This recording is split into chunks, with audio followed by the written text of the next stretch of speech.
অবশেষে বিজিতের আসল রূপ দেখতে পেল আয়ুষী। এতদিন বিজিতকে ভরসা করে সে ভুল করেছে তো গাঙ্গুলি, শিবপ্রসাদ গাঙ্গুলির কথা না শুনে। আজ আয়ুষী অনুতপ্ত, তবে এখন সে বিজিতের কাছে বন্দী। কি করে এখান থেকে বেরোবে সে জানে না। অন্যদিকে পরশুরামের পরিচয় জানতে চায় তটি, আর তনিনীর পরিচয় জানতে চায় পরশুরাম। পাল্টা প্রশ্নে একে অপরের মুখোমুখি তারা। বন্ধুরা, পরশুরাম ধারাবাহিকের আজকের পর্বে দেখানো হয়েছে শিবপ্রসাদ গাঙ্গুলি ওরফে পরশুরাম নার্সকে বলে, দেখি জুতোজোড়া দেখি। নার্স বেশ ভয়ে হয়ে জুতো দেখায়। জুতোজোড়া দেখে পরশুরাম বলে, জুতোর তলায় কাদা লেগে আছে, আর সেই সাথে ঘাস। মনে হচ্ছে শীতের রাতে শিশির ভেজা ঘাসের উপর দিয়ে হাঁটলে কিংবা একটু মাটিতে হাঁটলে এই ধরনের কাদামাটি লেগে থাকে। নার্স তখন পরশুরামকে বলে, আপনি কে বলুন তো? পরশুরাম বলে, কেন? আমি তনিনী গাঙ্গুলির হাজব্যান্ড, শিবপ্রসাদ গাঙ্গুলি, বীমা কোম্পানির কমিশন এজেন্ট।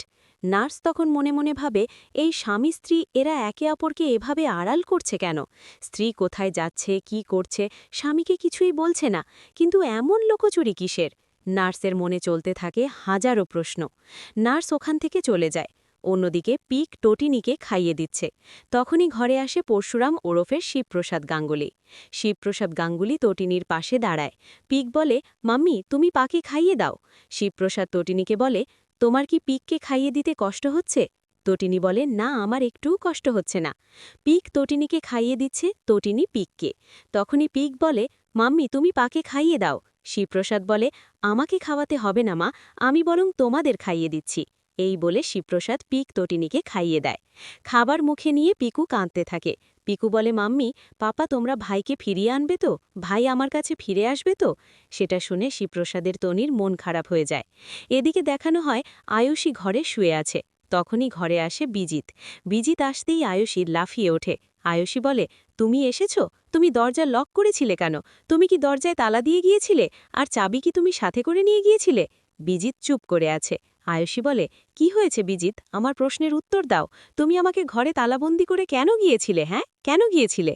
বিজিত বলে, এই শোনো, একদম ড্রামা করবে না। হ্যাঁ, কোনো ড্রামা নয়, এই সব ড্রামা আমার ভালো লাগে না। আয়ুষী বলে, বিজিত তুমি আমার সাথে এভাবে কথা বলছো? তুমি আমার পরিবারের সবার সামনে আমার সিঁথিতে সিঁদুর দিয়ে আমাকে বিয়ে করে এনেছো, আর এখন তুমি আমার সাথে এমন আচরণ করছো? আমি তোমার স্ত্রী, সেটা ভুলে যেও না। বিজিত বলে, স্ত্রী? কিসের স্ত্রী? এরকম না অনেক স্ত্রী আমার আছে, অনেক শহরে এরকম অনেক বিয়ে করেছি। এসব সিঁদুর ফিদুর বিয়ের কোনো মূল্য নেই আমার কাছে। বিজিতের কথা শুনে আয়ুষী বিজিতকে সপাটে চড় দেয়। বিজিত বলে, তোমার এত বড় সাহস, তুমি আমাকে মারলে? আয়ুষী বলে, বেশ করেছি, হ্যাঁ বেশ করেছি। তুমি কি বলছিলে এটা তোমার অনেক বউ আছে? বিজিত বলে, শোনো, আমি না তোমাকে এত সব উত্তর দিতে পারবো না। এখন আমি যেটা বলবো তোমাকে সেটাই করতে হবে। আয়ুষী বলে, মানে? বিজিত বলে, মানে আমার তটিনী গাঙ্গুলিকে চাই। ওই তটিনী গাঙ্গুলির জন্য আমি অনেক বিপদে আছি। আমার সব কটা অফিসের রেড হয়েছে, পুলিশ আমাকে খুঁজে বেড়াচ্ছে। আমি এয়ারপোর্টে করে অন্য দেশেও যেতে পারছি না, সেখানেও স্পেশাল ব্রাঞ্চ আছে। আমি আজ এই বিপদে পড়েছি শুধুমাত্র এই তটিনী গাঙ্গুলের জন্য, তাই ওকে আমার চাই। আয়ুষী বলে, তুমি কে বলো তো? তুমি কে? তোমাকে পুলিশ কেন খুঁজছে? হ্যাঁ, তুমি কি কোনো ক্রিমিনাল নাকি? বিজিত বলে, আমি কে, আমি কি, সেটা তোমাকে জানতে হবে না। এখন তুমি ভাবো তুমি এখান থেকে কি করে বেঁচে ফিরবে। আয়ুষী বলে, মানে? বিজিত বলে, ওই যে বললাম, তটিনী গাঙ্গুলিকে চাই। তটিনী গাঙ্গুলিকে না পেলে আমি তোমাকে শেষ করে ফেলব। ২৪ ঘন্টার মধ্যে তুমি পৃথিবী ছেড়ে চলে যাবে। বিজিতের কথা শুনে আয়ুষী ভয় পেয়ে যায়। আয়ুষী বলে, বিজিত আমি তোমাকে ভালোবেসেছিলাম, সত্যিকারের ভালোবেসেছিলাম, আর তুমি কি না আমার সাথে এমনটা করলে, আমার সাথে প্রতারণা করলে। আজ আমি নিজের ভুল বুঝতে পারছি। ছোট্টি, ভাই, জামাইবাবু, আমি এদের কারুর কথা শুনিনি, সেজন্যই আজ আমার এই অবস্থা। এখন বুঝতে পারছি টাকা পয়সা প্রাচুর্যের কোনো মূল্য নেই। এই সব কিছু ফেক, শুধুমাত্র ভালোবাসার প্রয়োজন, শুধুমাত্র ভালোবাসার, আর কিচ্ছু নয়। বিজিত বলে, শোনো, আমি তোমার কোনো ড্রামা দেখতে চাই না। এখন তুমি তটিনী গাঙ্গুলিকে কল করবে, কথা বলবে। এই বলে বিজিত ফোন বের করে। আয়ুষী বলে, তোমার তো এই ফোন নয়, এই ফোন তুমি কোথায় পেলে? বিজিত বলে, এরকম অনেক ফোন আমার আছে, আর আমার অনেক পাসপোর্টও আছে। আয়ুষী বলে, সত্যিই তুমি বিজিত লাহিড়ী তো? বিজিত বলে, এত কথা আমার ভালো লাগছে না, এখন তটিনী গাঙ্গুলিকে কল করবে, আমি যেটা বলতে বলবো শুধুমাত্র সেটাই বলবে। এই বলে বিজিত লাহিড়ী নাম্বার ডায়াল করে দেয়। ফোনের ওপাশে তটিনী তখন খাবার খাচ্ছিল। পিক তটিনীর মুখ মুছে যায়। তনির ফোন বেজে উঠতেই শিবপ্রসাদ ফোনের দিকে তাকায়। শিবপ্রসাদ তটিনীকে বলে, তোমার ফোন বাজছে। তনি ইচ্ছে করেই কল রিসিভ করে না, কারণ তনি ভাবে তার টিমের কেউ হয়তো কল করেছে। যেহেতু আননোন নাম্বার, তাই তো শিবপ্রসাদের সামনে কল রিসিভ করতে ভয় পায়।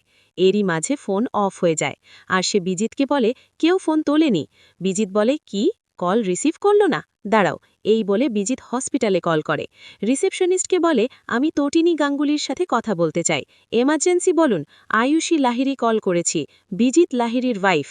আয়ুষী বলে, তুমি মিথ্যে কথা কেন বলছো? হ্যাঁ, কেন মিথ্যে কথা বলছো? বিজিত বলে, একদম চুপ। এরপরই বিজিত রিসেপশনিস্টকে বলে, প্লিজ তটিনী গাঙ্গুলিকে একটু ফোনটা দিন। রিসেপশনিস্ট তখন নার্সকে বলে, তটিনী গাঙ্গুলিকে আসতে বলুন, ওনার এমার্জেন্সি কল আছে। নার্স তখন তনিকে কথাটা জানায়। শিবপ্রসাদ বলে, তুমি শুয়ে থাকো, তোমাকে উঠতে হবে না, আমি দেখছি। শিবপ্রসাদ রিসেপশনিস্টের সামনে দাঁড়াতেই রিসেপশনিস্ট ফোনের ওপাশে থাকা বিজিতকে বলে, এই নিন, কথা বলো। বিজিত ভাবে হয়তোবা তটিনী গাঙ্গুলি ফোন ধরেছে। বিজিত নিজের মতো করে বলতে থাকে, তটিনী গাঙ্গুলি, 24 ঘন্টার মধ্যে আমার পাঠানো ঠিকানায় আসবে। যদি তুমি না আসো, আয়ুষী শেষ হবে, আয়ুষীকে আমি শেষ করে ফেলব। এখন তুমি ভাবো তুমি কি করবে। বিজিত বলে, 1 ঘন্টা পরে আমি আবারও কল করব, তোমাকে ঠিকানা জানিয়ে দেব, এখন রাখছি। এই বলে বিজিত কল কেটে দেয়, আয়ুষীকে ধমক দেয়। অন্যদিকে পরশুরাম মনে মনে ভাবে, বিজিত লাহিড়ী কল করেছিল। পরশুরাম সাথে সাথে বলরামকে কল করে। বলরাম পরশুরামকে বলে, কিরে, তুই কোথায়? বলরাম বলে, আমি ডিনার করছিলাম, মেয়েটাকে খাইয়ে দিচ্ছিলাম। বলরাম বলে, বস বলেছে তোকে অফিসে আসতে। এখানে তো সবাই সাংবাদিক, মিডিয়া জেনে গেছে যে লাট্টুকে যারা কিডন্যাপ করেছিল, লাট্টুকে যারা তুলে নিয়েছিল, সেই ক্রিমিনালগুলো আমাদের হাতছাড়া হয়েছে। সবাই জেনে গেছে। এখানে অবস্থা ভীষণ খারাপ হয়েছে। কি করব বলতো?